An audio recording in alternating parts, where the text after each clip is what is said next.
वैश्विक बाजार में पिछले कुछ समय से उथल पुथल मची हुई है। कौन आगे है और कौन पीछे, इसे लेकर लगातार प्रतिस्पर्धा बनी हुई है। एक दूसरे को इस कंपटीशन में मात देने के लिए, अपने खजाने को भरपूर भरने के लिए, भरपूर ग्रोथ के पैमाने पर हर एक रिकॉर्ड को तोड़ने का सपना दुनिया भर के देश देख रहे हैं। और इन सब के बीच जो अनुमान आ रहे हैं वो कई देशों के लिए चिंता का सबब बने हुए हैं। और एक बार फिर से चीन की चिंताओं को बढ़ाने वाला एक और अनुमान सामने आ चुका है। अमेरिकी राष्ट्रपति चुनावों के बीच चीन को लेकर बुरी खबर आ रही है। दरअसल मूडीज रेटिंग के मुताबिक अमेरिका द्वारा चीन पर स्ट्रेटेजिक सेक्टर के लिए प्रतिबंध बढ़ाने के चलते ग्लोबल कंपनीज चीन पर से अपनी निर्भरता कम करने जा रही है। बता दें कि चीन पर कोविड के बाद से ही लगातार दुनिया भर की कंपनीज का विश्वास कमजोर हुआ है और अब इस पर भी स्ट्रेटेजिक सेक्टर में निवेश में प्रतिबंध के बाद ग्लोबल कंपनियां चीन पर अपना भरोसा घटाने में लगी है, जिससे चीन को काफी ज्यादा नुकसान होगा और इसका सबसे ज्यादा फायदा होने जा रहा है। आसियान देशों और भारत को बताया जा रहा है कि इससे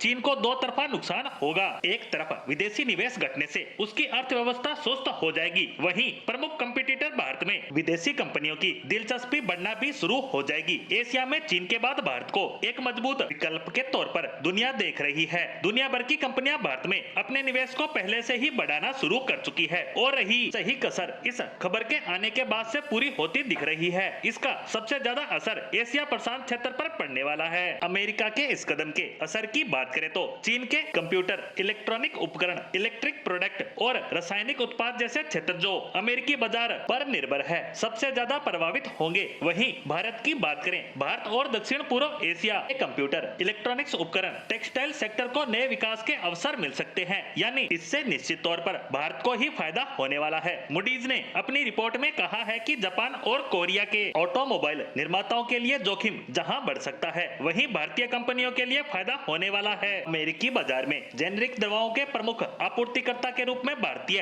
फार्मास्यूटिकल कंपनियां जबरदस्त ग्रोथ करने वाली है। मूडीज ने कहा है कि चीन पर अमेरिकी प्रतिबंधों के बाद इलेक्ट्रॉनिक्स क्षेत्र में अगर किसी देश को सबसे ज्यादा फायदा होता दिख रहा है तो वह है वियतनाम और भारत। वहीं एप्पल के उत्पादों के निर्माण में भी बदलाव देखने को मिलेगा। बता दें कि भारत में जब से एप्पल फोन का निर्माण शुरू हुआ है, तभी से प्रोडक्शन के मामले में वह अपने सारे रिकॉर्ड ध्वस्त करता जा रहा है। इसके अलावा भारत पिछले लंबे वक्त से अपने बेहतरीन प्रदर्शन की वजह से दुनिया के लिए पसंदीदा देश बन रहा है। दुनिया के निवेशक जहां एक तरफ चीन से अपना पैसा निकाल रहे हैं, वहीं दूसरी तरफ वे भारत आ रहे हैं। वहीं पिछले कुछ समय से देखने में नजर आ रहा है कि अमेरिका भी अब भारत पर अपनी निर्भरता को बढ़ा रहा है। साथ ही कुछ देश और भी हैं जो ऐसा कर रहे हैं, यानी हर लिहाज से भारत को फायदा और चीन को नुकसान होता दिख रहा है। इसीलिए मैंने पहले ही कहा था कि चीन को दो तरफा नुकसान होने वाला है।